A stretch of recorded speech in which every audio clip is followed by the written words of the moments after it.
A'udzubillahi minasyaitonirrajim. Bismillahirrahmanirrahim. Alhamdulillahi rabbil alamin, nahmaduhu wa nasta'inuhu wa nastaghfiruh. Wa na'udzu billahi min shururi anfusina wa min sayyiati a'malina. Man yahdihillahu fala mudilla lahu wa man yudlil fala hadiya lahu. Asyhadu an la ilaha illallah wahdahu la syarika lahu wa asyhadu anna Muhammadan abduhu wa rasuluh. Subhanaka la ilma lana illa ma 'allamtana innaka antal alimul hakim. Allahumma 'allimna ma yanfa'una wanfa'na bima 'allamtana wa zidna ilma. Allahumma ati anfusana taqwaha wa zakkiha anta khairu man zakkaha. Anta waliyuha wa maulaha. Rabbi yassir wa la tu'assir, Rabbi tammim bil khair amma ba'du.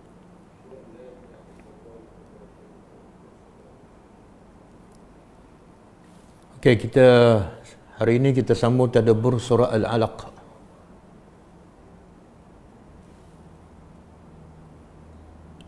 Kelas hari ini ditaja oleh Seriaka, satu NGO yang membantu orang-orang Syria, khususnya pelarian, sama ada yang berada di Turki ataupun di Lebanon ataupun di Syria sendiri. Jadi sesiapa yang nak buat sumbangan kepada orang Syria yang memerlukan bantuan, sama ada dalam bentuk duit ke ataupun selain pada itu, boleh buka Facebook Seriaka, insya-Allah. Okey, kita sambung tadabbur surah Al-Alaq.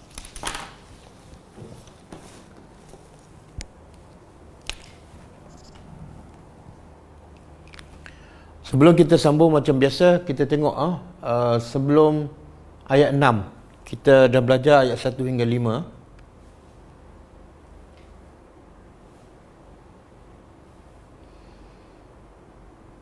Jadi ayat 1 hingga 5 adalah merupakan ayat-ayat yang pertama yang turun kepada Nabi kita sallallahu alaihi wasallam. Iaitu Iqra bismi rabbikal ladzi khalaq, khalaqal insana min 'alaq. Iqra wa rabbukal akram. Iqra wa rabbukal akram allazi 'allama bil qalam. 'Allamal insan ma lam ya'lam. Jadi intipati daripada 5 ayat yang lepas ialah, pertama Allah nak bagi tahu benda yang paling mahal, yang paling penting dalam kehidupan manusia ialah ilmu. Dan ilmu yang paling benar, ilmu yang terbaik ialah ilmu daripada Al-Quran. Dan caranya ialah dengan membaca. Caranya ialah dengan Iqra, membaca. Kemudian baca pula, Allah sebut baca dengan nama Tuhan. Allah ikatkan bila nak baca Quran, kena ingat ini ada daripada Allah. Dan Allah juga bacalah bil akram, dengan nama Allah yang maha mulia. Maksudnya Allah nak bagi tahu, kalau kamu baca semata-mata tanpa kenal siapa Tuhan, kamu tak akan dapat apa-apa. Jadi baca, kenal Tuhan dan amalkan perintah Allah, kamu akan dapat kamu akan kenal dan rasa karam kemuliaan Allah. Bahkan manusia yang paling baik, manusia yang paling banyak manfaat ialah manusia yang paling banyak memahami dan beramal dengan Al-Quran. Allah sebut, ma rabbu ya ayuhan nas ma gharraka bi rabbikal karim. Apa sebab kamu tertipu dengan dunia sehingga kamu lupa Tuhan Al-Karim yang maha mulia. Jadi manusia banyak tak dapat kebaikan, banyak tak dapat kemuliaan sebab tertipu dengan dunia dan sebab tidak kenal Tuhan Al-Akram, Tuhan yang Al-Karim ataupun Tuhan yang Al-Akram. Jadi Allah nak bagi tahu punca kepada segala kebaikan, punca kepada segala kebahagiaan ialah baca dan amalkan Al-Quran. Itulah message ayat-ayat pertama yang turun kepada Nabi Muhammad dan kepada umatnya. Kemudian Allah bagi tahu, walaupun Quran adalah yang terbaik, walaupun Quran mengajak manusia menjadi orang yang paling berguna, mengajak manusia untuk mendapat rahmat Allah dan seterusnya mendapat syurga Allah, walaupun itulah tujuan Al-Quran diturunkan, tapi akhirnya kebanyakan manusia tidak ikut Al-Quran. Jadi apa pasal? Apa sebab? Jadi ayat seterusnya Allah nak bagi tahu sebab-sebab manusia tertipu dengan dunia dan tidak mencari Al-Quran, tidak menjadikan Al-Quran sebagai panduan dalam kehidupannya. Okey. Waalaikumsalam Kak Sabariah, Kak Puspa, Badar, Kak Kamaria, Ruslan. Waalaikumsalam. Okey, ayat hari ini kita akan belajar sebab apa ramai manusia mengabaikan Al-Quran. Ya, Nabi mengadu kepada Allah, wa qala ar-rasul ya rabbi inna qaumi ittakhazu hadzal qur'ana mahjura. Wahai Tuhan, sesungguhnya umatku menjadikan Al-Quran barang mahjura, yang ditinggalkan. Sedangkan benda yang paling asas untuk manusia betul-betul kenal Allah untuk mendapat kebaikan dunia akhirat ialah Quran. Tapi akhirnya mereka meninggalkan Al-Quran. Jadi Nabi mengadu pada Allah, kenapa umat aku tidak mengambil Al-Quran sebagai panduan dalam kehidupannya? Sebab dalam Al-Quran adalah segala-galanya, dunia dan akhirat. Jadi ayat ini Allah bagi tersebabnya. Auzubillahi minasyaitonirrajim. Kalla sekali.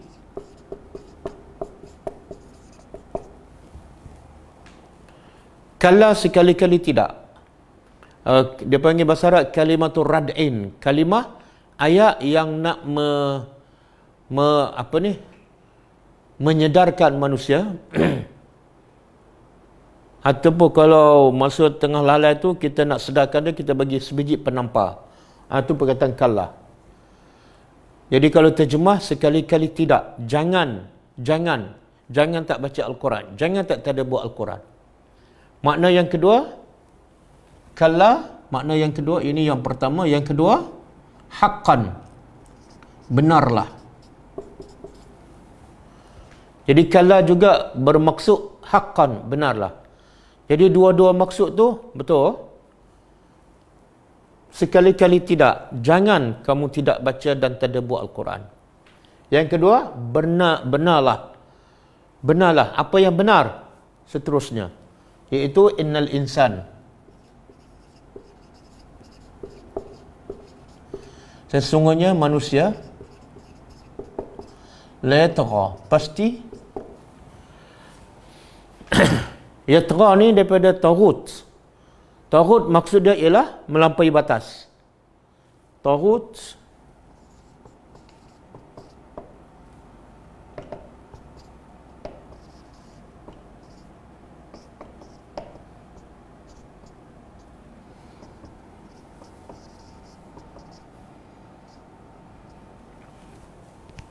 Taghut dalam bahasa Arab ialah melampaui batas, mujawazatul had.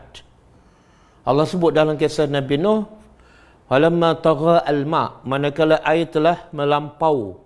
Melampau apa dah? Sampai melepasi gunung. Allah guna perkataan tagha. Jadi tagha melampaui batas. Melampaui batas apa ni? Iaitu batas sifat seorang hamba Allah. Batas manusia ialah hamba dan kewajipannya sentiasa mentaati Allah. Bila dia tak taat pada Allah, dia taghut, dia melampau. Ada taghut yang sampai terkeluar daripada Islam. Kalau dia kufur, dia engkar akhirat, dia menolak Rasulullah, itu taghut sampai terkeluar daripada Islam. Dan ada taghut yang masih dalam Islam, iaitu dia tidak melaksanakan perintah Allah. Termasuklah tidak solat, tapi dia mengaku solat itu adalah wajib. Ataupun dia tidak puasa, tapi dia masih mengaku puasa itu adalah wajib. Cuma dia tak buat sebab malas. Itu masih dalam lingkungan Islam. Jadi taghut melampaui batas. Jadi Allah kata apa? Kalla, sekali-kali tidak. Ataupun benarlah, sesungguhnya manusia pasti yatgha, melampaui batas.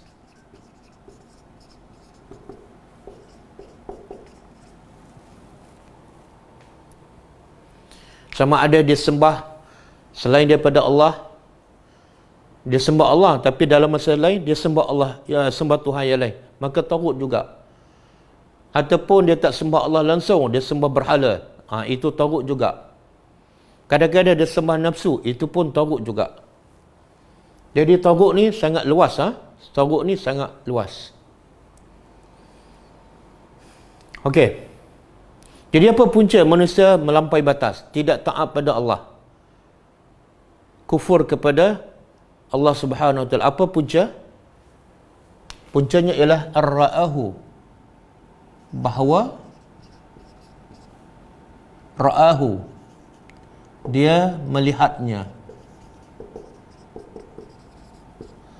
Istaghna, dia serba cukup.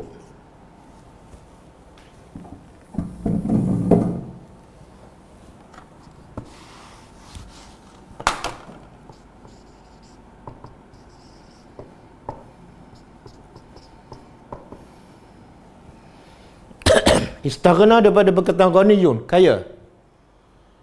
Kaya. Kalau ghaniyun kaya, kalau istaghna dia rasa dia kaya. Dia rasa dia cukup. Cukup daripada apa ni? Kalau kita belajar daripada surah Al-Lail semalam, fa amma man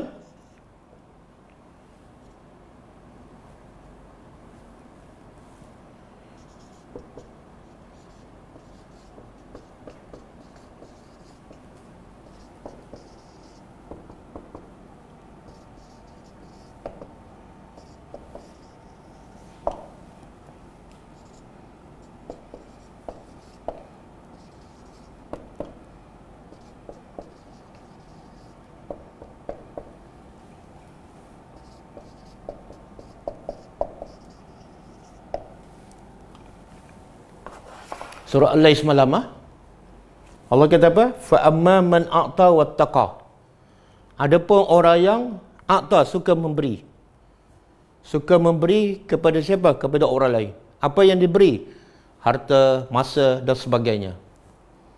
Kemudian dia juga adalah orang yang bertakwa kepada Allah. Dia sentiasa mentaati perintah Allah.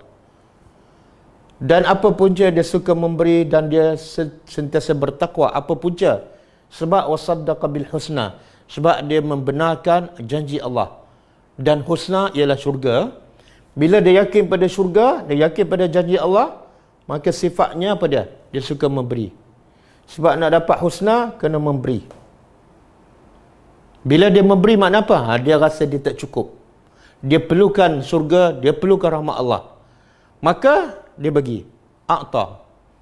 Adapun golongan kedua, wa amma man bakhil. Adapun orang yang kedekut, iaitu yang simpan. Dapat harta, simpan. Dapat harta, simpan. Kalau dia guna pun untuk diri dan keluarga sahaja. Maka, wastaghna. Dia rasa dia cukup. Cukup daripada apa? Soalan tadi. Cukup daripada apa? Cukup daripada husna. Maka, dia kazzaba bil husna. Dia mendustakan ganjaran ataupun janji Allah. Syurga ke pahala, semua dia tak percaya. Sebab apa? Dia tak perlu. Tak perlu itu dia panggil istaghna, rasa cukup. Istaghna iaitu dia rasa cukup daripada husna. Bila dia tak perlu syurga, tak perlu rahmat Allah, tak perlu ganjaran pahala, bakhil, dia akan jadi bakhil. Aku cukup dengan apa yang kau ada. Aku nak makan apa, nak pergi ke mana, nak buat apa, semua dapat. Jadi aku tak perlu pada Tuhan, tak perlu pada rahmat Allah. Ini makna istaghna. Inilah sifat buruk.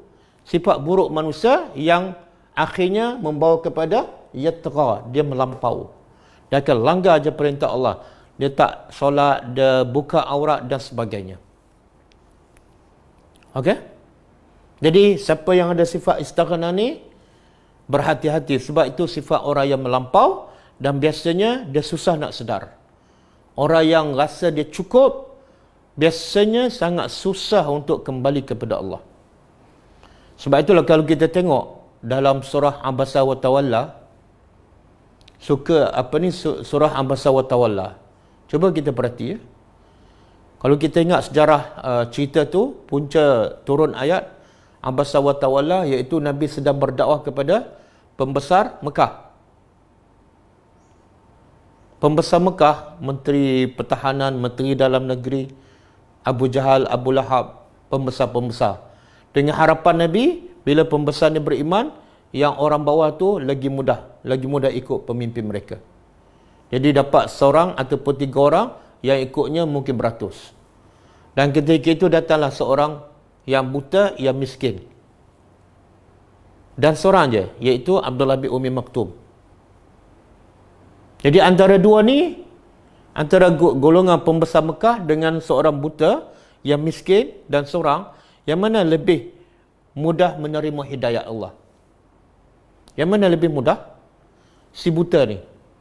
Sebab apa? Sebab pembesar tu dia ada istighna. Bila ada sifat rasa cukup, tak perlukan syurga, tak perlukan rahmat Allah, tak perlukan ganjaran pahala, maka dia tak akan beriman. Dan Allah sebutkan dalam surah Abasa kan, Abasa wa tawalla an ja'ahu al-a'ma wa ma yudrika la'allahu yazzakka aw yazzakkaru fatafa'u zikra. Apa dia? Amma man istaghna.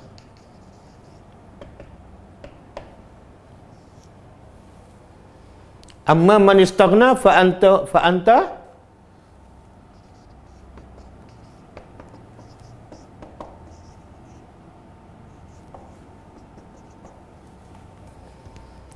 Allah sifat pembesar Mekah tu, Allah tak sebut pemimpin.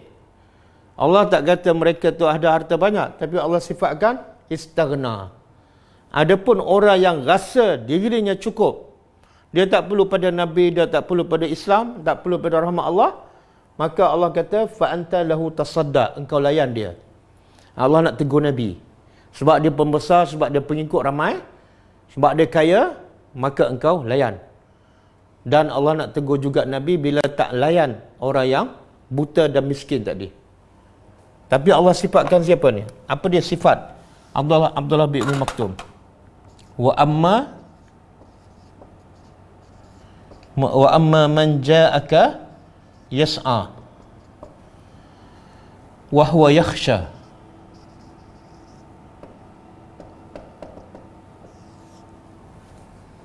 Tengok dua sifat yang berbeza. Dua sifat yang berbeza yang menjadi penyebab manusia mudah terima hidayah ataupun tak akan dapat terima hidayah. Yang susah nak terima hidayah ialah istighna.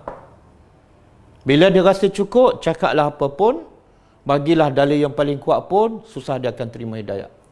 Tapi Abdullah bin Umi Maktum, seorang yang miskin, seorang yang tak ada kedudukan, tak ada pangkat, tak terkenal, maka dia lebih mudah untuk menerima hidayah. Tengok Allah sebut sifat dia, yas'a. Dia datang bersungguh-sungguh dari jauh untuk datang dan belajar ilmu daripada Nabi. Itu sifat merendah diri. Dia bukan panggil Nabi datang rumah dia. Tak, dia pergi jumpa Nabi untuk dapat ilmu. Itu sifat rendah diri. Bila tak ada istighna, dia merendah diri. Kemudian wahwa yakhsha. Sifat seterusnya ialah yakhsha, dia takut pada Allah.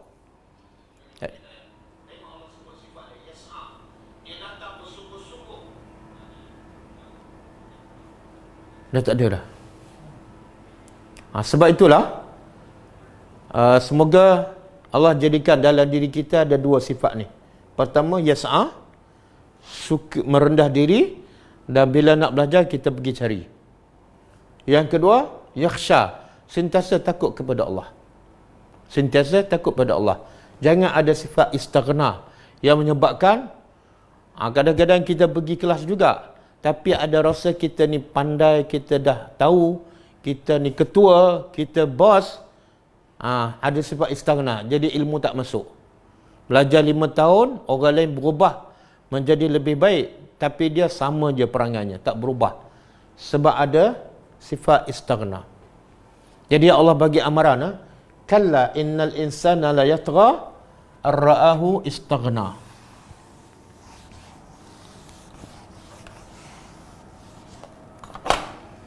Okey.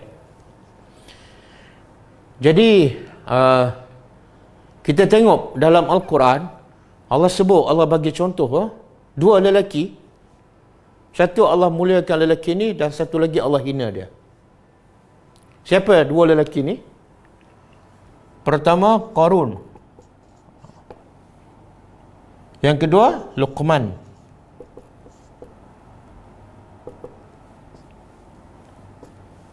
Dua-dua Allah sebut dalam Quran.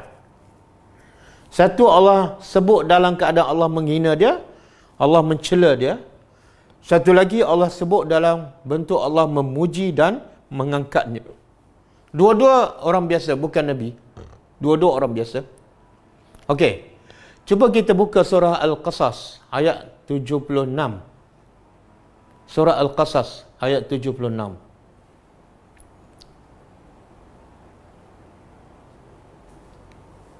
Surah Al-Qasas. Buka semua.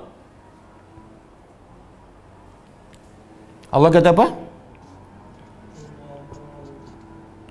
Inna Qarun kana min qaumi Musa fabagha alaihim wa atainahu minal kunuzi. Okey. Kemudian kita buka surah Luqman ayat 12. Surah Luqman ayat 12.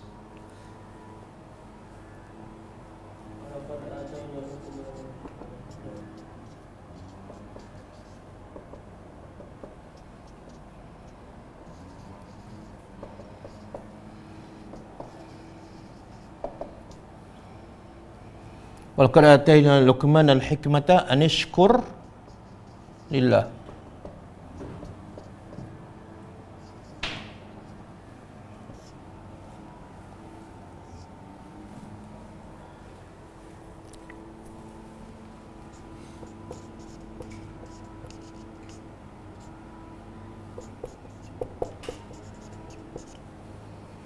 Okey. Cuba tengok surah Al-Qasas ayat 76. Auzubillahi minasyaitonir rajim. Inna Qarun, sesungguhnya Qarun kana min qaumi Musa. Qarun ni daripada kaum Nabi Musa, daripada Bani Israel.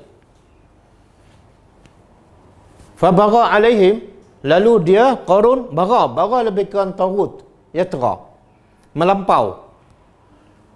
Maka Qarun melampau ke atas kaum mereka ataupun kaum Musa. Kemudian Allah kata apa? Wa atainahu. Ini ayat dia. Syahid yang saya nak bawa ialah wa atainahu, dan kami beri kepada Qarun kunuz. Apa makna kunuz? Kunuz ialah harta yang bertimbung-timbung ataupun gedung harta. Yang Allah sebut lepas tu, sifat harta tu Allah gambarkan harta Qarun ni terlalu banyak. Allah tak sebut harta banyak. Allah tak cerita pasal gedung, tapi Allah cerita pasal apa? Allah cerita pasal kunci. Tengok bahasa Al-Quran. Kalau nak cerita pasal harta Qarun banyak, dia mungkin banyak ayat. Tapi cukup Allah cerita banyaknya harta Qarun, Allah cerita pasal kunci. Kunci gedung harta Qarun. Apa dia kunci dia? Iaitu kunci gedung harta Qarun dipikul oleh bukan seorang. Kunci rumah kita berapa orang bawa? Kita seorang je bawa, kan? Kunci kereta, walaupun kereta Merc BMW, kita seorang je bawa. Kunci peti besi kita seorang je bawa. Tapi kunci gedung harta Qarun dibawa oleh beberapa lelaki yang kuat. Ini bukan bawa harta ni, baru bawa kunci. Menunjukkan apa? Kunci itu berat dan besar. Okey. Kalau kunci itu berat dan besar, menunjukkan apa? Ini tadabbur. Allah bukan suruh kita baca, Allah bukan sahaja, Allah bukan semata-mata nak cerita pasal kunci, tak. Ada maksud dia yang tersirat. Allah nak begitu betapa banyaknya, betapa mewahnya Qarun, iaitu kunci gedung dia terlalu besar sehingga dipikul oleh beberapa lelaki yang kuat. Jadi kalau kunci gedung besar, maka gedung harta tu lagi besarlah. Kunci rumah kita besar tapi kunci kecil. Kalau kunci besar, rumah tu lagi besar. Boleh faham? Tengok. Jadi apa yang Allah bagi pada Qarun? Kunuz, harta bertimbung.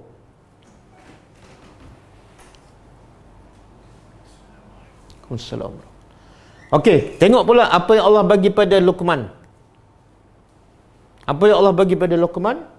A'udzubillahi minasyaitonir rajim, surah Luqman ayat 12. Walaqad atayna Luqmanal hikmah anishkur lillah. Cuba terjemah. Allah guna berkata sama, ini atainahu, kami beri kepada Qarun. Yang ni ataina, kami beri kepada Luqman. Sesungguhnya kami telah beri kepada Luqman al-hikmah. Al-hikmah. Allah bagi pada Luqman hikmah. Allah bagi pada Qarun kunuz.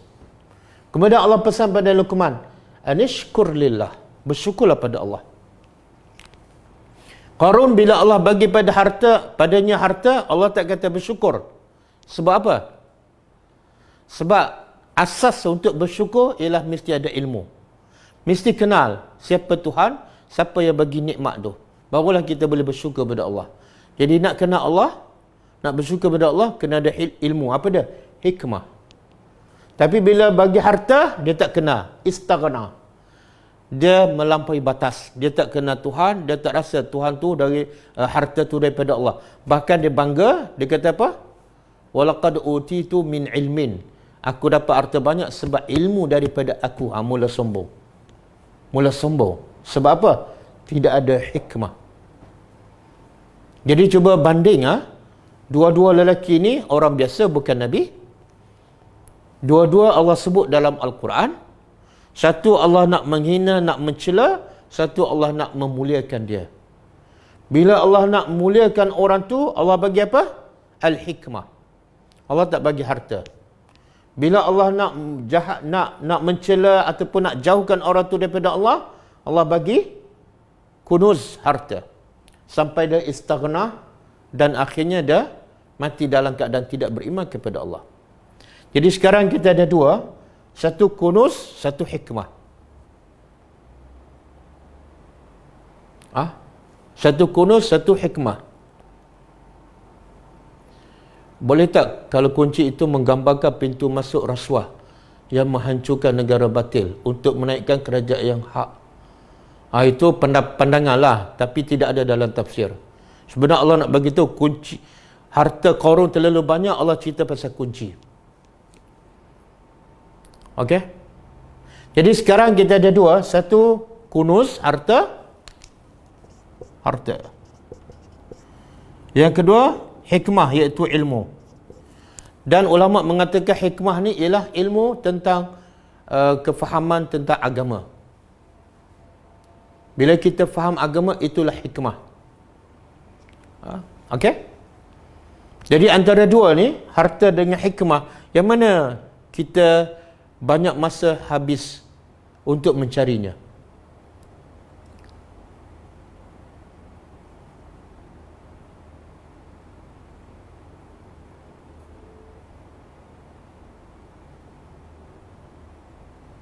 Okey?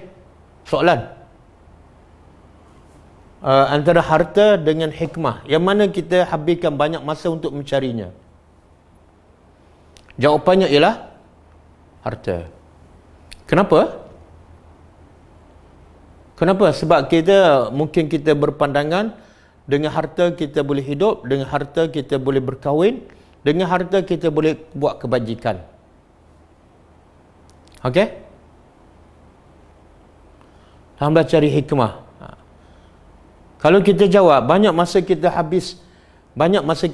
habiskan untuk cari hikmah, itu jawapan yang tak sama dengan apa yang berlaku. Realiti kehidupan kita, masa banyak kita cari harta. Sebab tu Luqman Allah bagi hikmah. Dia miskin, harta tak banyak, tapi namanya disebut dalam Al-Quran. Dia orang biasa je. Diriwayatkan dia adalah seorang hamba berkulit hitam. Orang masyarakat tak pandang pun, tapi Allah pandang. Allah namakan surah tu dengan namanya surah Luqman, dan Allah cerita bagaimana Luqman mendidik anaknya supaya mentauhid dan beribadat pada Allah. Allah rakam cara Luqman mendidik anak. Apa yang ada pada Luqman? Orang biasa je. Yang ada menyebabkan dia mulia ialah al-hikmah. Maka carilah hikmah. Bahkan Allah sebut dalam surah Al-Baqarah. Boleh buka surah Al-Baqarah ayat 269.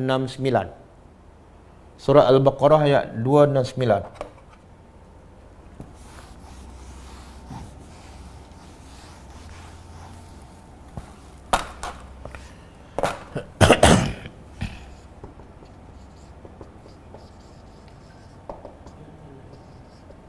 Betul?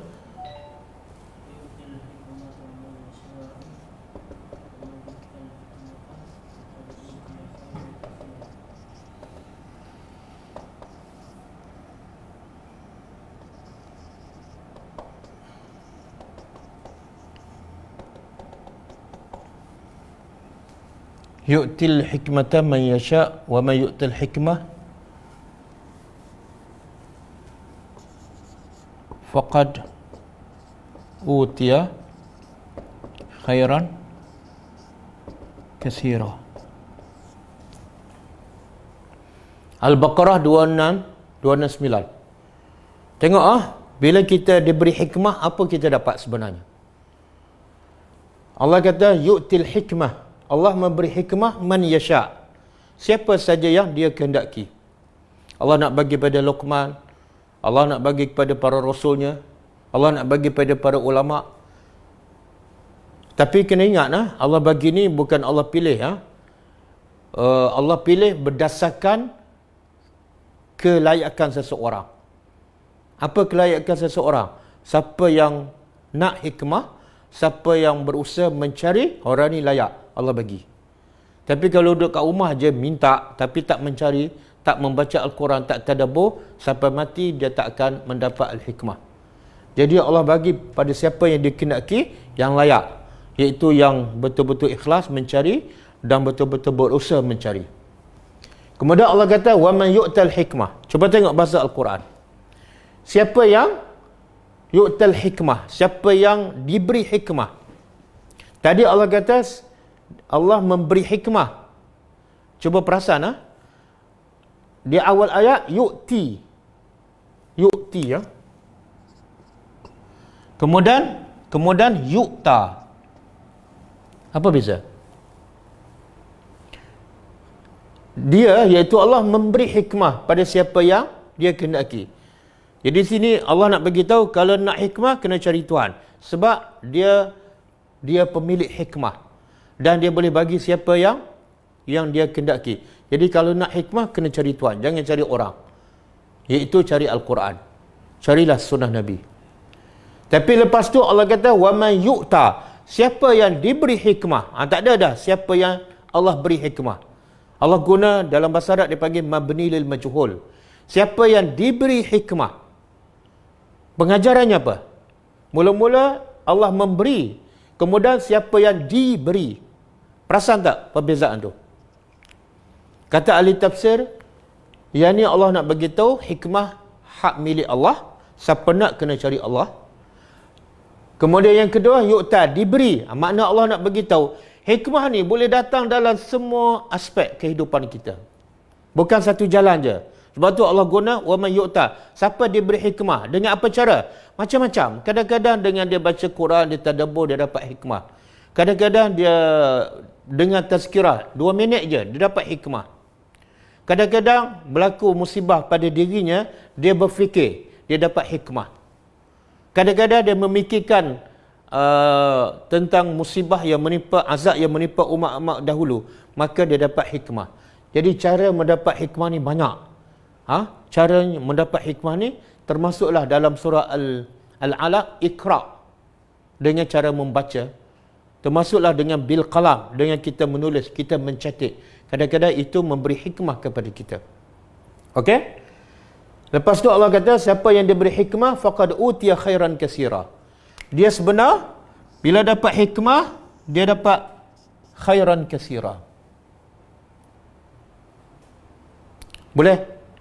Jadi tengok satu, kalau Allah bagi kunuz harta, dapat apa? Istaghna.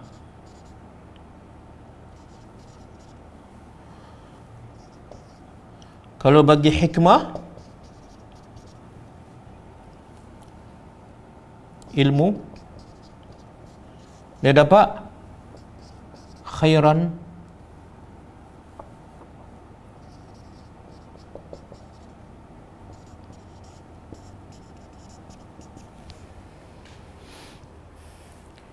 kalau bagi kunuz harta biasanya istaghna ni.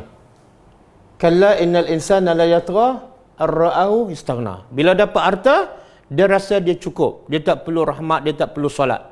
Akhirnya dia melampau kebiasaannya. Tapi bila Allah bagi hikmah, ilmu, dia dapat apa? Utiya khairan katsira.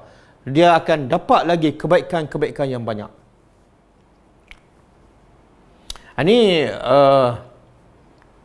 Inilah tadabbur. Tadabbur ialah akhirnya kita praktiskan dalam kehidupan kita. Ayat ni apa kaitan dengan aku?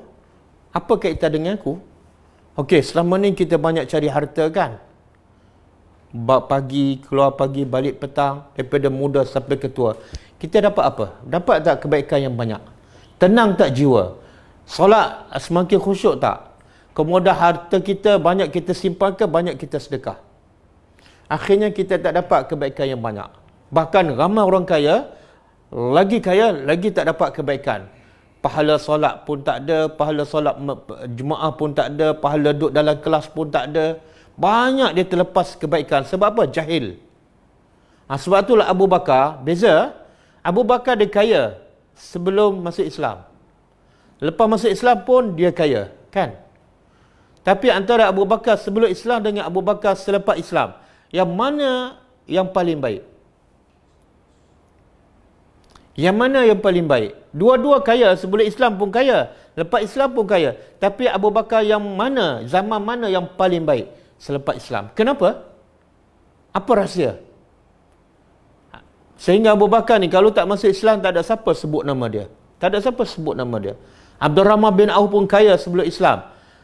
Tapi bila dia masuk Islam, orang sebut nama dia. Kalau dia tak masuk Islam, hancur macam Qarun lah. Kenapa Abu Bakar jadi terkenal setelah masuk Islam? Adakah sebab dia harta banyak ataupun sebab dia dapat hikmah? Sebab dia dapat hikmah. Kalau tak ada hikmah, dia tak akan sedekah semua sekali. Kalau dia tak yakin pada janji Allah, dia tak yakin pada ganjaran syurga, dia tak akan sedekah semua sekali harta. Tapi sebab dia dapat hikmah, hikmah itulah Allah bagi pula khairan katsira. Sehingga Nabi kata di syurga yang paling tinggi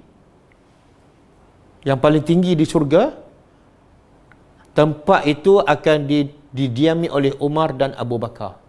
Khairan katsira.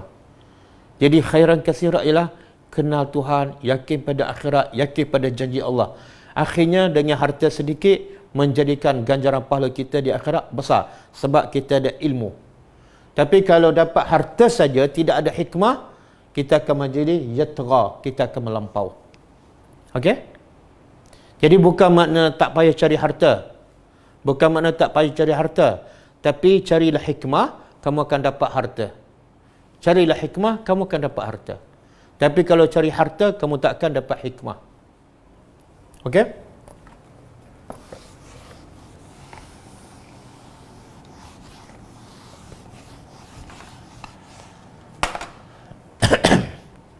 Kemudian ini penyakit penyakit. Allah nak rawat penyakit ni. Pertama Allah beritahu penyakit. Macam doktor lah. Kita cerita apa berlaku, kemudian doktor beritahu kamu demam, kamu sesama. Lepas tu doktor akan beritahu obatnya. Maka Al-Quran pun sama. Al-Quran beritahu penyakit, lepas tu Quran beritahu obat. Apa penyakitnya? Penyakit melampau, lawan Tuhan, tidak taat pada Allah. Puncanya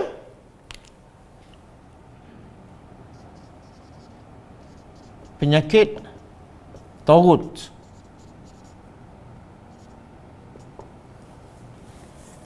Punca rasa cukup ataupun rasa kaya. Kalau kita kaji pula bahasa istaghna ni, terjemah apa? Rasa. Apa maksud? Apa yang Allah nak bagi tahu? Ni ar-ra'a. Ra'ahu, bahawa dia melihat dirinya. Sebenarnya apa maksud tu? Sebenarnya Allah nak bagi tahu, sebenarnya dia tak kaya pun, cuma dia perasan. Ra'a tu makna dia rasa dia kaya. Allah tak kata annahu ghaniyun ataupun annahu istaghna. Tak ada. Allah kata ra'ahu. Dia lihat, dia rasa dirinya kaya. Sebenarnya dia tak kaya pun. Bukti apa dah? Bila sakit cari doktor. Bila tua cari pembantu, kan? Bila tak boleh bawa kereta, cari driver. Dia tetap berhajat. Cuma ra'ahu, dia perasan, dia serba cukup. Allah sebut dalam surah Al-Baqarah apa dia? Ya ayuhan nas,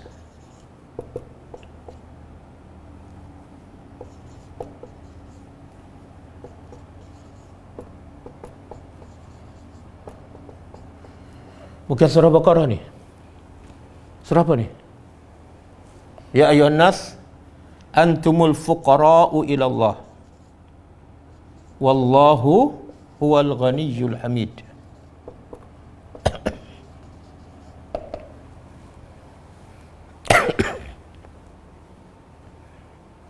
Kalau tidak surah Rum, surah Fatir. Saya ingat surah Rum.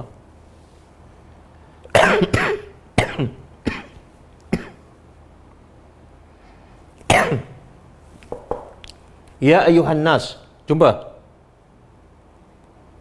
Wahai manusia, antum al-fuqara. Allah cakap pada semua. Bila sebut manusia, termasuk yang kafir. Hai orang beriman, hai orang kafir, semua sekali. Hai orang munafik. Antum, kamu semua fuqara. Fuqara jamak. Plural kepada fakir. Kamu ni semua orang fakir. Kamu semua orang berhajat. Walaupun kamu Nabi, walaupun kamu Qarun, walaupun kamu Fir'aun. Semua kamu adalah orang fakir. Fakir kepada apa? Fakir makna berhajat. Ilallah. Berhajat kepada Allah. Kaya macam mana pun, satu hari kamu akan balik kepada Allah. Fatir, surah Fatir, ayat 15. Habis siapa yang kaya? Wallahu huwal ghaniyyul hamid. Allah satu saja yang kaya. Nabi Muhammad pun fakir, Nabi Muhammad pun miskin. Okey? Jadi sifat orang beriman ialah dia sentiasa rasa fakirun ilallah. Duit banyak, tapi dia takut duit itu menjadikan dia tagut. Dia ibadat banyak, tapi dia takut ibadat tu menjadikan dia riak. Maka dia sentiasa merendah diri dan sentiasa beristighfar kepada Allah dan berdoa supaya Allah menerima amalannya. Okey? Sekarang timbul soalan, timbul soalan. Macam tu tak bolehkah kita cari harta banyak-banyak? Sebab Allah bagi amaran, kalau dah kaya melampau. Kalau dah kaya biasanya melampau. Boleh tak cari harta banyak? Tak, kalau nak cari harta banyak Allah dah janji, cari hikmah. Wa man yu'tal hikmah faqad utiya khairan katsira. Siapa dia beri hikmah, ilmu, kefahaman agama, dia diberi kebaikan yang banyak. Kalau betul kamu nak kaya, kuncinya hikmah. Bukan harta. Berapa ramai yang ada harta banyak tapi sentiasa tak cukup. Kadang-kadang yang banyak berhutang ialah orang yang banyak duit. Orang miskin dia tak berhutang sebab bank tak lulus. Tak layak meminjam. Okey, tapi relax, tenang aja, duduk kat kampung. Okey? Saya nak yang paling Nabi takut apa dia? Yang paling Nabi takut kepada umatnya. Siapa tahu?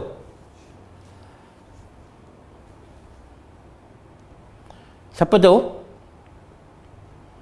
Yang paling Nabi takut pada umatnya.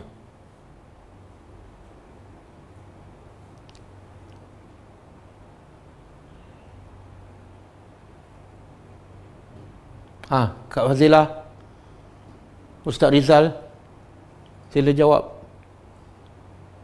Yang paling Nabi takut kepada umatnya ataupun kepada kita ni.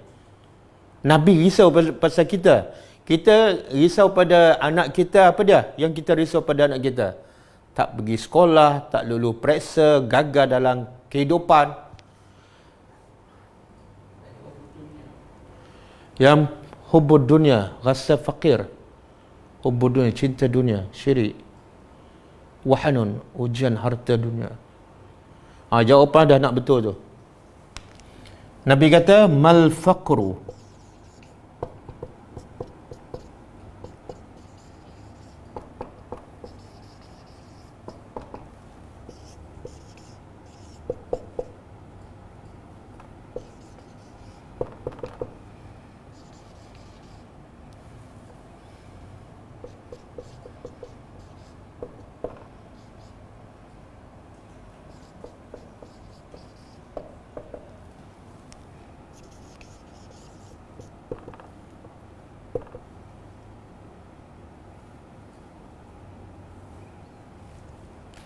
Okey, hadis ni panjang, hadis ni sahih. Riwayat Tirmizi. Okey. Jawapan semua betul tapi semua tak ada dalil tu. Ini dalil dia. Hadis sabda Nabi SAW, mal al-faqru. Masuk, kalau boleh hafal, masuk dalam kepala ni. Nabi kata apa? Ma al-faqru, bukanlah kefakiran, akhsha alaikum. Aku tak takut kamu fakir. Bukanlah kefakiran yang aku takut ke atas kamu. Walakin akan tetapi akhsha, yang aku takut, yang aku risau ialah antabsutad dunia. Dunia dibentangkan ke atas kamu. Ini yang paling aku takut. Ya Allah, kalau kita ada hatilah, kalau kita ada dhamir, kita rasa ya Allah sayangnya Nabi pada kita. Apa hal Nabi ni fikir pasal umat, buat kerja dakwah cukuplah, tak payah risau-risau dah. Tapi itulah Nabi rahmatan lil alamin. Sampai tahap tu Nabi kesian. Nabi ni fakir, Nabi ni miskin. Nabi tak risau pasal diri dia yang miskin. Nabi tak risau pasal diri dia, keluarga dia tak makan. Kadang-kadang 2 hari, kadang-kadang 3 bulan tak. Nabi tak risau langsung. Yang Nabi risau kita kenyang sangat. Yang Nabi risau kita kaya sangat. Ya Allah, rahmatnya Nabi kita kepada kita semua.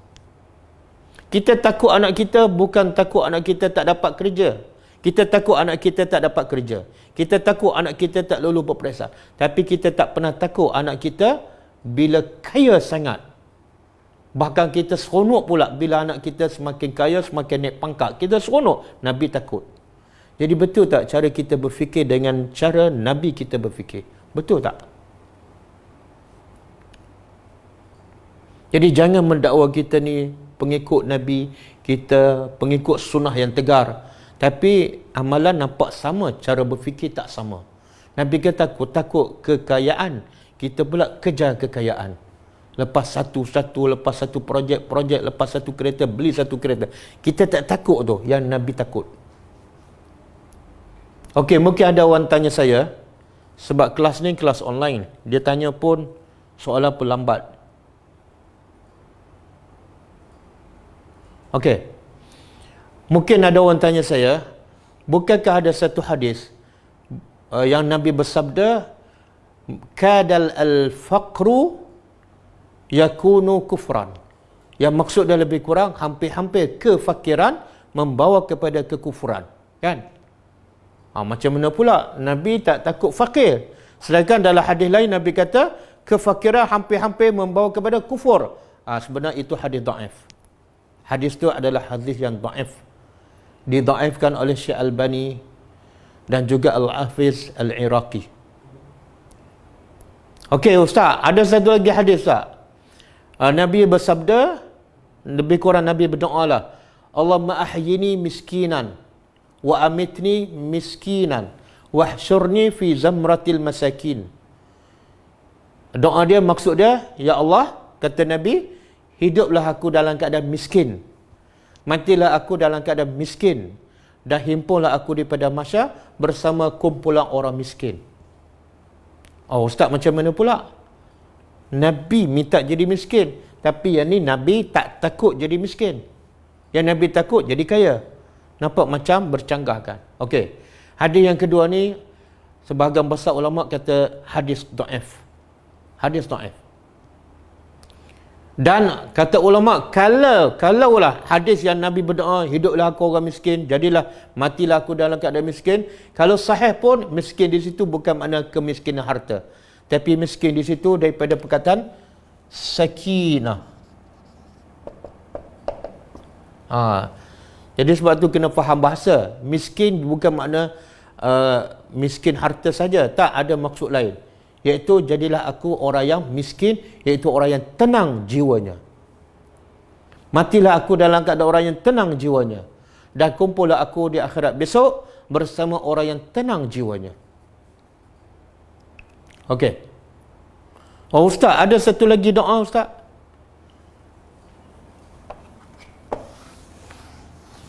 Doa tu kita bacakan setiap pagi ke? Allahumma inni a'udzu bika minal kufri wal faqri. Ada baca doa ni ke? Ada kan? Doa apa ni? Pagi petang kan? Okey. Apa maksud dia? Ya Allah, inni a'udzubika, aku berlindung dengan engkau, minal kufri, daripada kufur, wal faqri, dan fakir.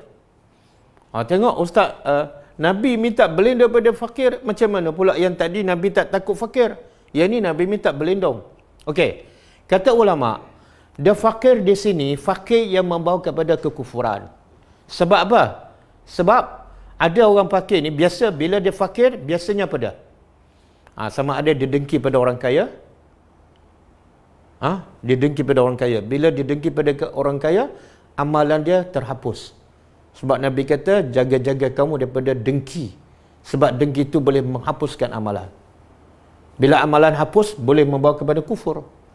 Ataupun orang kafir, orang fakir, orang miskin, biasanya dia akan buat apa saja demi untuk dapat duit. Mencuri, menipu, kadang-kadang mengikut apa saja kehendak orang kaya. Yang penting dia dapat kerja ataupun duit. Akhirnya jadi kafir. Jadi itu secara umum. Tapi bukan makna fakir itu benda yang tak baik. Secara umum, kefakiran kadang-kadang membawa kepada kekufuran. Sebab tu saya cakap tadi, yang paling penting cari apa? Bukan cari harta dan bukan cari kefakiran, tapi cari apa?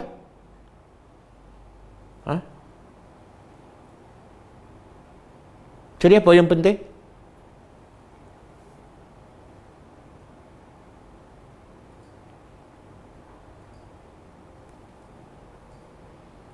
Cari apa ni? Kenapa tak jawab? Cari hikmah. Nun fazilah. Cari hikmah.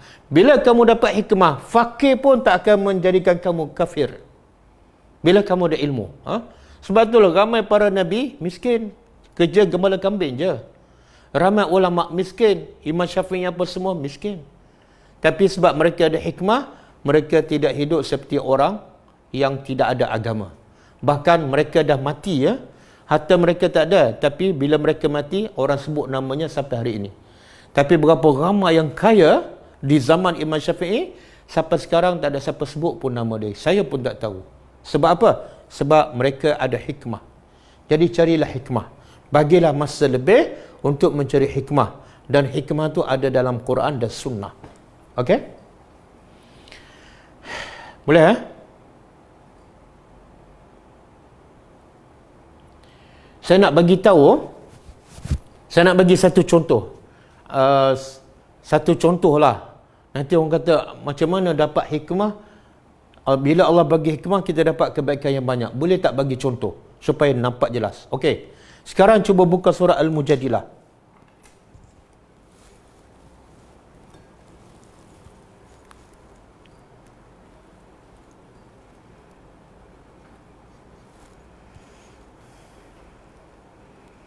Surah Al-Mujadilah ayat 11.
Okey, saya tak ambil semua. Surah Al-Mujadilah ayat 11. A'udzubillahi minasyaitonirrajim. Ya ayyuhallazina amanu, wahai orang yang beriman. Iza qila lakum, apabila dia kata pada kamu, tafassahu, lapangkan. Fil majalis, dalam majlis. Majlis ilmu ke contohnya. Kita duduk dalam majlis. Tiba-tiba ada orang datang lewat. Maka orang kata kepada kita yang duduk dalam majlis itu, bagi ruang sedikit kepada orang yang baru datang. Tafassahu, bagi ruang. Fil majalis. Termasuklah kadang-kadang nak solat Jumaat kan, orang nak solat sunat. Ada ruang, tapi sebab kita duduk di tengah-tengah, dia tak muat. Maka orang kata bagi ruang sikit. Kita pun, Allah kata, fafsahu, lapangkan. Maka bila kamu lapangkan untuk orang, Allah kata, yafsahillahu lakum. Allah lapangkan untuk kamu. Tengok, ini hikmah. Hikmahnya apa? Allah kata, kamu lapangkan untuk seseorang hanya dalam satu majlis, yang mungkin masa tak sampai 1 minit je. Kamu bangun, alih sikit je. Tak sampai 1 minit je. Dan lapangkan tempatnya untuk dalam majlis sahaja. Tapi, apa kebaikan yang banyak kita akan dapat? Yafsahillahu lakum. Allah akan lapangkan untuk kamu. Allah tak sebut, Allah lapangkan di mana dan apa dia. Allah dia kata, kamu lapangkan untuk orang dalam majlis. Allah pelapang untuk kamu dalam majlis juga tak. Allah tak sebut dalam majlis. Jadi maksud apa? Dengan amalan sedikit, iaitu kita bangun sikit, enjak sikit je, bagi ruang pada orang, sikit je, mungkin 1 minit sahaja, kita akan dilapangkan hidupnya oleh Allah. Lapang hati, lapang dunia, lapang akhirat, lapang kehidupan dalam kubur kita, lapang daripada mahsyar, masalah kita selesai. Hanya amalan sedikit dan sekejap. Itu yang contoh. Dapat satu hikmah. Ini ayat satu hikmah ni. Kita faham satu ayat ni, kita faham satu hikmah. Tapi yu'ti khairan katsira. Dengan satu hikmah, Allah bagi kebaikan yang banyak. Cuba bayangkan kalau lapang untuk orang dalam satu majlis yang hanya sekejap, Allah dah lapang kehidupan kita keseluruhan. Cuba bayangkan kita lapangkan hidup orang miskin di luar. Bagi dia makan. Kadang-kadang bukan duit kita pun. Kita jadi postman je. Tolong sampaikan. Oh, lagi Allah lapang kehidupan kita. Kalau kita pergi bantu lagi ramai dan lagi banyak orang miskin kita bantu, lagi banyak Allah lapangkan. Sebab apa kita buat kerja ni? Sebab berpunca daripada satu ayat, satu hikmah. Maka kita akan dapat khairan katsira. Jadi, kesimpulannya, carilah hikmah sebanyak yang mungkin.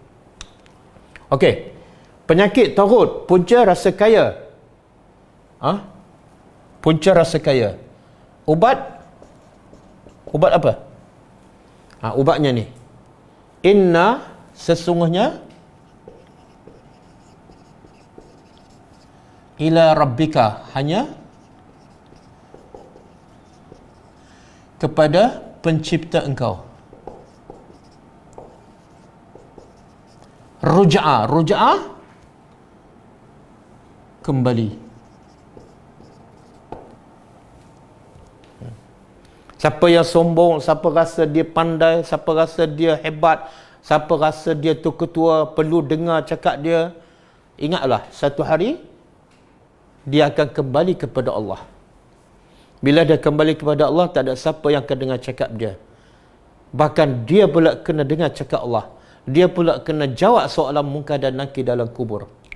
Ini ubat. Ubatnya apa ni? Ingat kematian.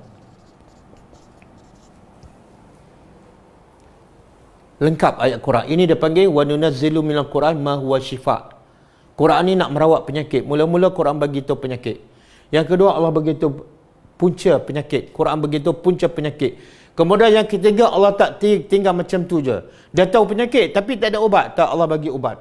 Ubatnya ingatlah kematian. Hebat macam mana kamu pun, satu hari kamu akan mati. Kalau tidak hari ni, besok. Kalau tak besok, minggu depan. Berapa ramai yang kaya, yang jawatan besar dah mati dah. Tun Razak dah mati, Tun Hussein dah mati, Tunku Abdul Rahman dah mati. Semua dah mati. Jadi bila ingat pada kematian, kita akan rasa, ya Allah, kenapa aku nak sombong ni? Sombong-sombong macam mana pun, akhirnya masuk dalam tanah. Akhirnya duduk, rumahnya sempit. Rumahnya gelap, tidak ada pintu, tidak ada tingkap, tidak ada kipas.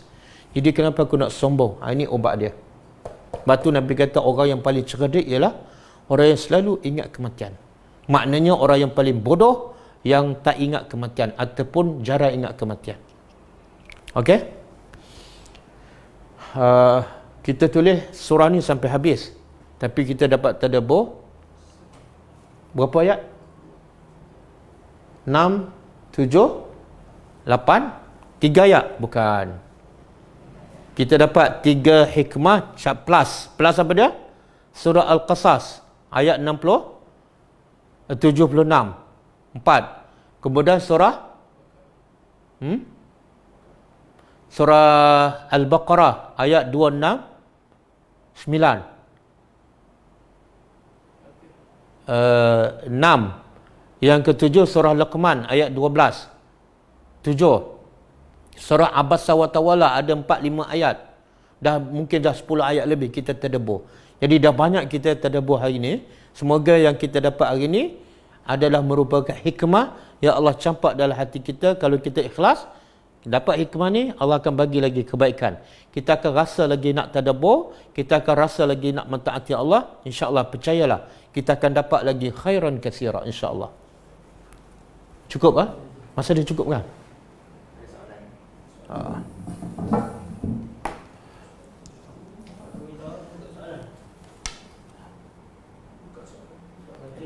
Okey. Carilah hikmah, mana soalannya? Semoga Allah berkati.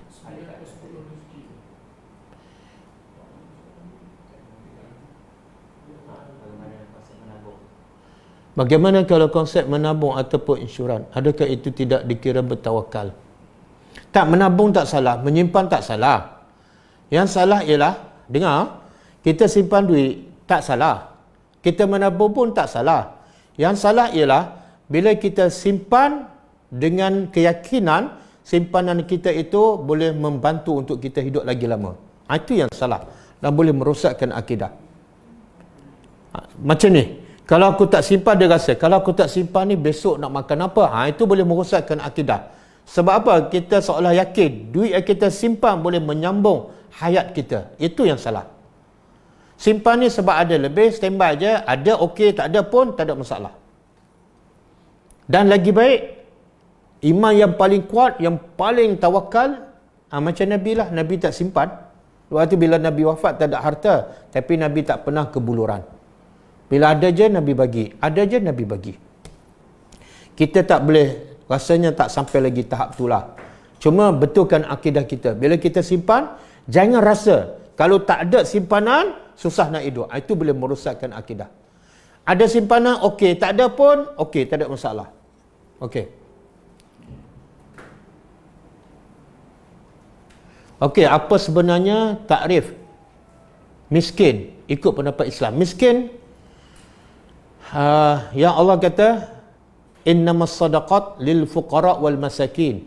Sesungguhnya sedekah itu ataupun zakat itu untuk orang fakir, untuk orang miskin dan yang 8 asnaf tu. Jadi kata ulama, orang yang fakir dan miskin ialah orang yang tak cukup makan. Beza fakir dengan miskin, fakir ni lagi teruk. Dia ibarat kata pepatah Melayu, kais pagi makan pagi, kais petang tak ada simpanan. Dan fakir juga tak ada apa-apa. Dia mungkin ada rumah-rumah sewa, kenderaan pun tak ada, itu dah tahap fakir. Tapi kalau ada rumah, ada kereta, ada pekerjaan tapi tak cukup makan, itu dia dikira sebagai miskin. Dan saya ada terbaca satu pendapat ulama yang mengatakan maksud fakir ataupun miskin ialah orang yang belanja dia lebih banyak daripada pendapatan dia. Belanja yang biasalah, bukan belanja yang boros atau mewah. Contohlah, belanja dia 1,500 untuk sewa rumah, untuk bayar kereta, untuk makan apa semua, 1,500. Tapi gaji dia 1,000. Itu miskin. Itu miskin. Kalau kereta tak ada, rumah pun tak ada, rumah setinggal ataupun menumpang rumah orang, itu dah fakir. Fakir. Okey? Hikmah ni ilmu kan. Kalau ada hikmah tapi tak amalkan ataupun tak sempat nak amalkan, macam mana? Bukan hikmah lah. Dia hikmah ni ialah bila kita faham dan amal. barulah dipanggil hikmah. Hikmah juga boleh kita terjemah sebagai bijak. Orang yang bijak, bila dia tahu ilmu tu baik, dia beramal. Selagi mana dia tak beramal, dia sebenarnya belum dapat hikmah. Kata Fudail bin Iyad, kata Al-Fudail bin Iyad, la yazalu aliman jahilan hatta ya'malu bima alima. Maksud dia, kata Fudail bin Iyad, orang yang berilmu itu sentiasa dalam kejahilan. Dia berilmu, tapi kata Fudail, dia sebenarnya jahil. Sehinggalah dia beramal dengan apa yang dia tahu, barulah dia berilmu. Jadi sama juga, orang ada hikmah dikatakan betul-betul memiliki hikmah bila dia beramal. Itulah tanda dia bijak. Sebab ilmu tu baik. Bila baik, bijak dia apa dah? Beramal lah. Dengan beramal dia akan dapat pula pahala, dan dengan beramal dia akan membawa dia beramal untuk amalan yang lain. Tapi dengan dia simpan, dia tak akan dapat kebaikan. Dan lagi teruk ialah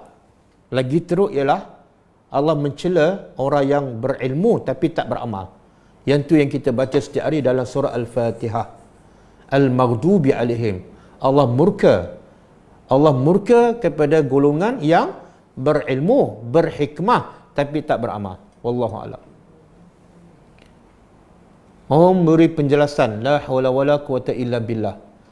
Apa maksud la haula wala quwata illa billah? Dia Nabi sebut dalam satu hadis, la haula wala quwata illa billah adalah kanzun min kunuzil jannah. Satu harta daripada harta-harta di syurga. Kenapa ni? Sebab kalau orang sebut la haula wala quwata illa billah, dalam keadaan dia faham, dalam keadaan dia menghayati, akidah dia menjadi strong, akidah dia menjadi hebat. Sebab apa? Dia kata la haula, tidak ada daya. Aku nampak kuat tapi aku tidak ada daya. Wala quwwah, dan tidak ada kekuatan walaupun aku duit banyak, pangkat tinggi, tapi aku tidak ada daya, tidak ada kekuatan, illa billah, melainkan dengan izin Allah. Jadi akhirnya dia sentiasa merendah diri, dia sentiasa berhajat kepada Allah. Sebab nampak kuat, tapi kalau Allah tak izin, tak jadi. Kadang-kadang kita nak makan kan, makan dah sedap, perut pun dah lapar, kat depan makanan. Kadang-kadang kita tak boleh nak angkat. Sebab apa? Allah bagi tangan kita lumpuh. Kadang-kadang angkat, makanan tu terjatuh. Sebab apa? La haula wala quwwata illa billah. Jadi siapa yang amalkan la haula wala quwwata illa billah, sangat besar ganjarannya. Tapi amal dan hayati maksud dia.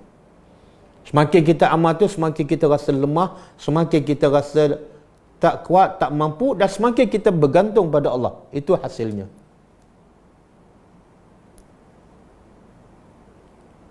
Simpan supaya tidak menyusahkan orang. Simpan supaya tidak menyusahkan orang. Oh, kita simpan duit supaya tidak menyusahkan orang. Tapi kadang-kadang, sebab kita simpanlah menyusahkan orang. Orang tu patut dapat bantuan kita, tapi kita simpan. Dia jadi susah sebab kita simpan. Jadi kena faham terbalik itu. Satu. Yang kedua, sebenarnya bila kita bantu orang, Allah ada janji. Bila kita bantu orang, Allah bantu kita. Jadi kita tak akan menyusahkan orang. Sebab Allah yang bantu kita. Boleh faham ke? Oh, nak faham terbalik itu. Inilah Quran. Quran ni nak baiki cara kita berfikir yang pertama. Cara kita berfikir yang salah menyebabkan amalan kita berpuluh tahun jadi salah. Simpan, kononnya tak nak menyusahkan orang. Sebenarnya menyusahkan diri kita. Tengok-tengok di akhirat tak cukup pahala. Sebab apa? Kononnya tak nak menyusahkan orang. Akhirnya menyusahkan diri kita. Bantulah orang, Allah akan bantu kita. Jadi dengan bantu orang, fahamlah ini membantu diri sendiri. Kalau ramai orang miskin, Ustaz, bagaimana zakat dan sedekah?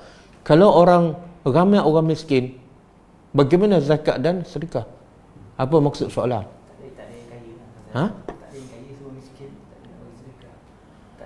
Kalau ramai orang miskin, bagaimana zakat? Jangan fikir ramai orang miskin, tak ada orang kaya. Sebab Allah dah atur, dah lengkap dah. Allah dah jadikan orang kaya banyak ni, orang miskin banyak ni. Maknanya kalau orang kaya betul-betul bagi zakat, orang miskin akan tak merempat. Jadi jangan kita fikir, satu hari orang miskin, ramai orang kaya sikit, tak payahlah, itu bukan urusan kita. Jangan peningkan kepala, fikir yang bukan tanggungjawab kita. Okey, beras fidyah itu kita wajib bagi pada 8 orang tu ke? Tapi kalau kita bagi pada bukan Zakat tu yang wajib bagi pada 8 asnaf. Tapi beras fidyah tu untuk orang miskin je. Beras fidyah untuk orang miskin. Tak payahlah bagi pada orang yang musafir terputus bekalan, dia bukan nak beras pun, dia nak duit. Tak payahlah bagi pada orang yang ada hutang puluh-puluh ribu. Dia hutang puluh-puluh ribu, tapi sebab dia asnaf zakat, kita pun bagi beras. Tak menyelesaikan masalah. Jadi beras fidyah untuk orang miskin saja, bukan 8 asnaf. Kita jangan menangis mengenakan banyaknya ayat yang belum kita tadabbur.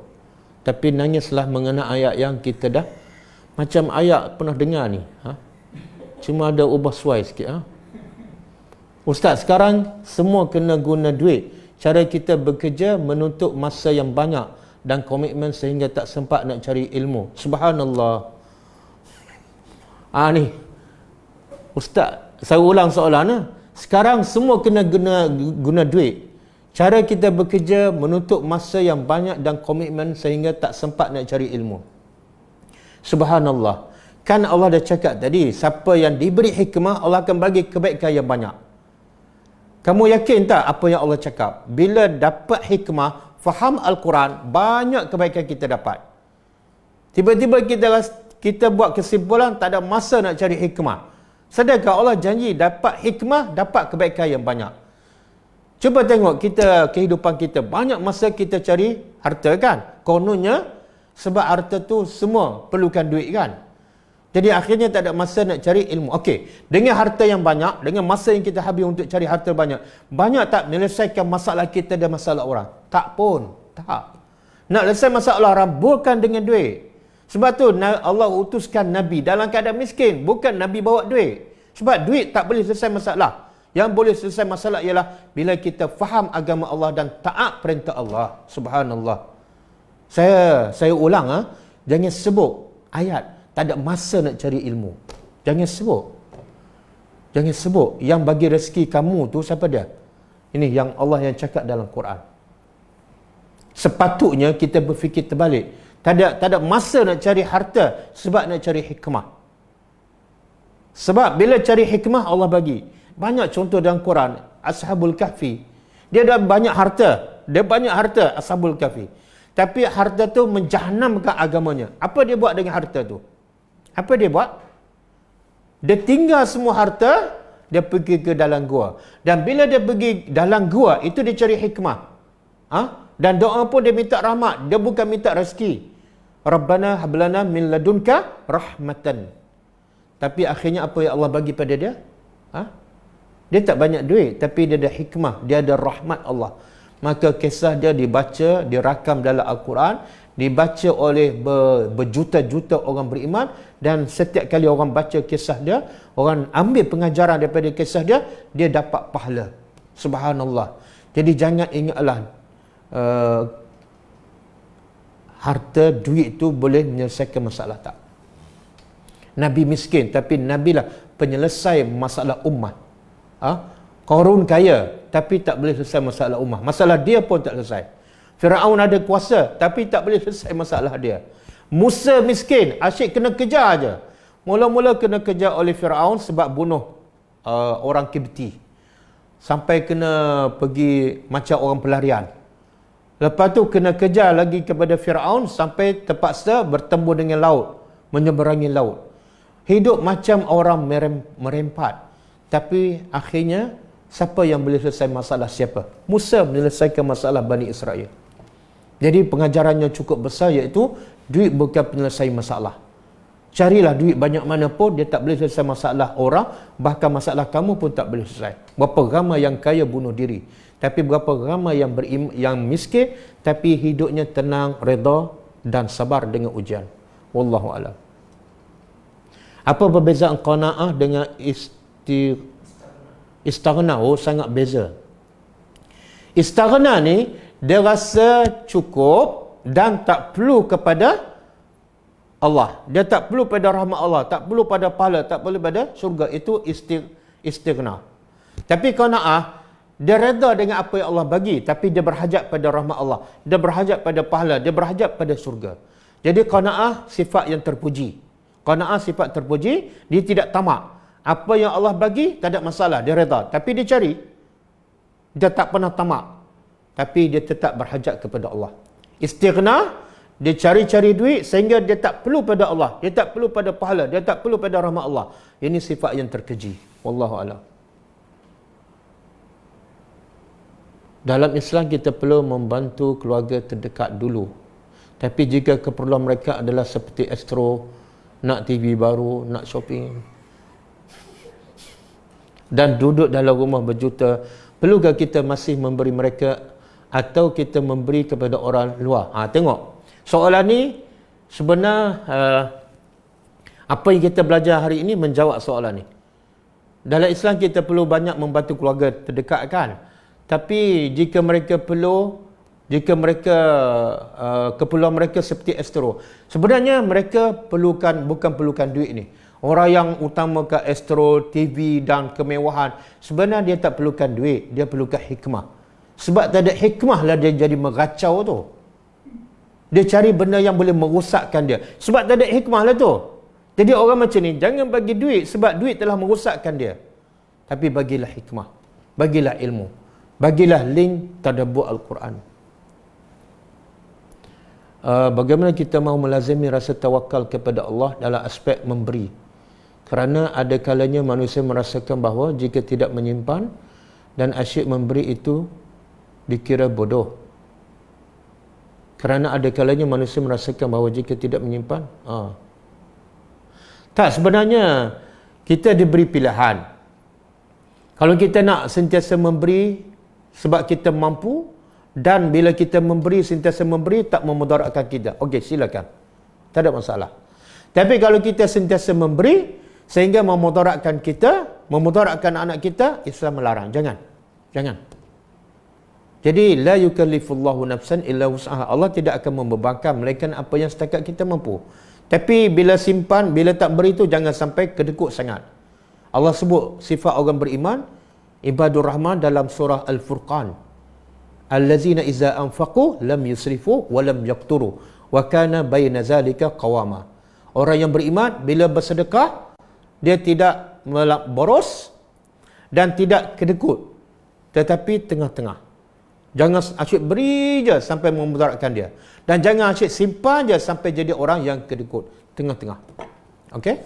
Yang penting akidah kita, jangan kita yakin dengan simpanan ni kita boleh cerah masa depan kita, anak kita pun cerah. Jangan, itu boleh merosakkan akidah. Berapa ramai yang tak ada duit, miskin, tapi anaknya tetap berjaya. Berapa ramai yang simpanannya banyak, tapi anaknya hancur akhlaknya. Wallahu a'lam. Ganjaran pencen perlu dibayar zakat. Adakah ustaz kata tak payah, lebih baik sedekah? Tak, sedekah sunat, zakat wajib. Jadi kena bezakan. Kalau zakat, makna dia wajib bagi. Tak ada ayat tak perlu zakat. Bila zakat, wajib bagi. Dan sedekah, hukumnya sunat. Kalau bagi dapat pahala, kalau tak bagi, tak dapat pahala. Itu je. Jadi zakat wajib bagi, sedekah sunat. Cara Rasulullah berdakwah menyeru kita kembali kepada fitrah. Adakah kita tergolong dalam umat yang kembali ke zaman jahiliah? Terlalu jahil untuk memahami? Tak, sebenarnya adakah Nabi ajak kepada fitrah kan? Dan kita kena belajar hikmah. Jadi soalan dia, adakah kita ni macam balik pada zaman jahiliah? Tak. Jahiliah ni sebenarnya, sebab itulah ayat seterusnya Allah cerita pasal Abu Jahal. Abu Jahal, dia sebenarnya nama dia Abu Al-Hakam. Hakam ni apa dia? Orang yang didengari, orang yang dipatuhi, cakap dia orang dengar, keputusan dia orang taat, maka dipanggil Abu Al-Hakam. Tapi Nabi panggil nama dia Abu Jahal. Apa makna jahal? Jahil. Sebab apa jahil? Bukan sebab dia tak ada ilmu, bahkan dia ketua antara pembesar orang Quraisy Mekah. Tapi Nabi panggil Abu Jahal sebab dia jahil agama. Jadi siapa saja yang jahil agama, dulu kini selama-lama, maka layak dipanggil jahiliah. Sebab tu Syekh Muhammad Qutub, dia ada karang satu buku, Al-Jahiliyah Al-Qarnul Ishrin, Jahiliyah kurung ke-20. Maknanya kejahilan tu boleh berlaku bila-bila masa, mungkin 10 tahun akan datang pun boleh berlaku. Sebab apa? Sebab jahil ialah orang yang tak faham dan tak beramal dengan agama. Walaupun dia ilmu banyak, walaupun dia PhD, tapi selagi mana tak faham agama dan tak beramal dalam Islam, dia tetap jahil. Wallahu a'lam. Manakah sedekah yang paling afdal antara orang yang menanggung hutang dengan orang miskin? Tengoklah keperluan. Kalau orang miskin tu masih boleh hidup dan orang yang berhutang tu sampai dia ancam, sampai duduk dalam ketakutan, bantu yang tu dulu. Yang mana lebih memudaratkan? Tapi kalau dua sama je, bantu orang miskin. Sebab apa? Ikut tertib. Allah kata innamas sadaqat lil fuqara wal masakin. Lepas tu baru orang berhutang. Keutamaan zakat ialah kepada orang fakir dan kepada orang miskin. Lepas tu baru orang yang berhutang. Tapi kalau keadaan orang yang hutang tu teruk sangat sampai kena ugut apa semua, itu dah masuk orang miskin lah tu, maka bagi dia dulu. Wallahu a'lam. Bersedekah dan menyelesaikan hutang mana yang utama? Tak, bayar hutang wajib. Bayar hutang wajib. Sedekah sunat. Jadi buat yang wajib lebih daripada buat yang sunat. Jangan bagi sedekah yang sunat tapi yang wajib kamu tinggalkan. Bila kamu bagi sedekah tapi hutang tak bayar, macam orang solat raya tapi tak solat subuh. Sekarang Ustaz Mu'in sedang bersedekah ilmu kepada orang fakir. Yalah tu. Kalau macam beli insurans sekadar persiapan, bolehkah? Subhanallah. Beli insurans sekadar persiapan. Persiapan apa ni? Kan Nabi dah sebutkan, orang yang paling cerdik ialah orang yang sentiasa bersedia untuk mati. Jadi kalau kamu persiapan untuk kehidupan dunia, kamu sanggup beli insurans, sedangkan hidup kat dunia tak lama, 20 tahun, 50 tahun, 70 tahun kan. Maka persiapan untuk kehidupan akhirat, insurannya lagi perlu besar. Apa dia? Pahala. Jadi tukar cara berfikir. Ramai orang berfikir beli insurans sebab apa? Untuk masa depan. Masa depan apa? Dunia. Berapa lama? 20 tahun, 40 tahun. Tapi dia lupa, dia perlu insurans yang lagi besar, yang lagi mahal. Untuk apa? Kehidupan akhirat. Bukan 70 tahun, bukan 7 juta tahun, tapi kekal abadi. Yang ni kena beli insurans lagi besar. Apa dia? Buatlah amal soleh. Sedekahlah banyak-banyak. Kalau tanya saya, insurans tak payah belilah.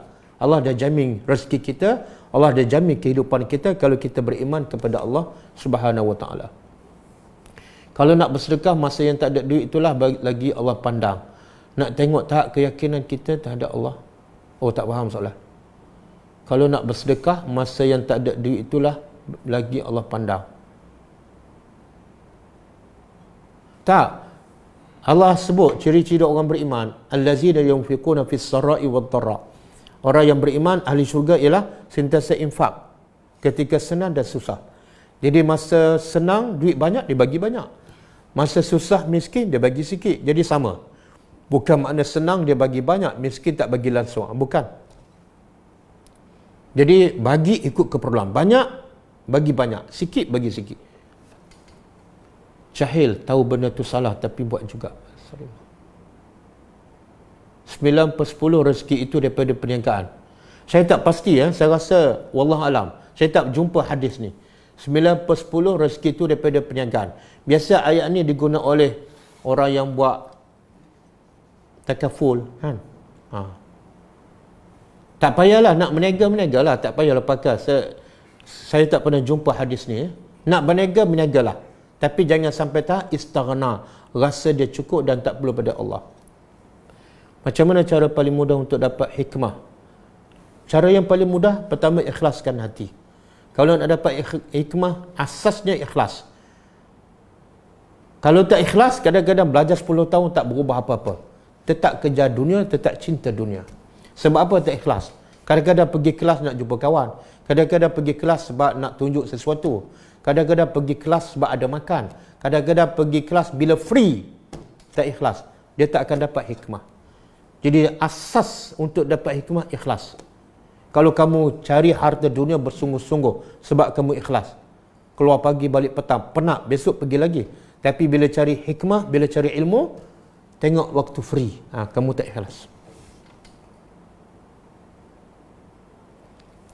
Okey, cukup lah. Dah, habis dah. Okey, kelas akan datang ialah pada hari Rabu. Kelas akan datang pada hari Rabu pukul 10.30 insya-Allah. Kita akan bincang tentang sifat orang-orang munafik melalui surah Al-Munafiqun, insya-Allah. Ustaz, kalau sedekah kena dengan duit ke? Kalau bagi makan? Tak. Sedekah yang terbaik ialah ikut keperluan orang. Sebab tu Nabi kata, ahabbul a'mali ila Allah sururun tudkhiluhu fi akhika. Amalan yang paling Allah suka ialah kegembiraan yang kamu masukkan dalam hati saudara kamu. Okey? Dia gembira. Bila kita buat sesuatu, dia paling gembira. Itulah yang paling Allah suka. Okey. Kita nak bagi apa? Duit ke? Beras. Apa yang sangat dia perlukan? Kalau beras dah ada, kita bagi duit. Dia sangat suka, amalan tu terbaik. Kadang-kadang dia tak perlukan duit, dia perlu gas. Kita bagi gas. Kadang-kadang gas dah ada, dia perlukan pipe, air, telaga. Kita bagi pergi. Jadi ikut keperluan orang miskin tu. Sebab tujuan kita nak membantu dia, nak selesai masalah dia. Bila nak selesai masalah, ikut keperluan dia, bukan ikut apa yang kita nak bagi. Wallahu a'lam. Okey, cukup lah. Kita tutup dengan membaca tasbih kafarah. Subhanakallahumma wa bihamdika asyhadu an la ilaha illa anta astaghfiruka wa atubu ilaik. Okey, soalan last. Bolehkah solat sunat sebelum Zuhur 4 rakaat 1 salam? Tak, yang terbaik 4 rakaat 2 salam. Sebab solat malam pun Nabi kata 2-2, maka solat siang hari pun sebaik-baiknya ialah 2-2. Walaupun ada pendapat mengatakan 4 rakaat 1 salam. Tapi yang afdal 4 rakaat 2 salam. Wallahu alam. Assalamualaikum warahmatullahi wabarakatuh.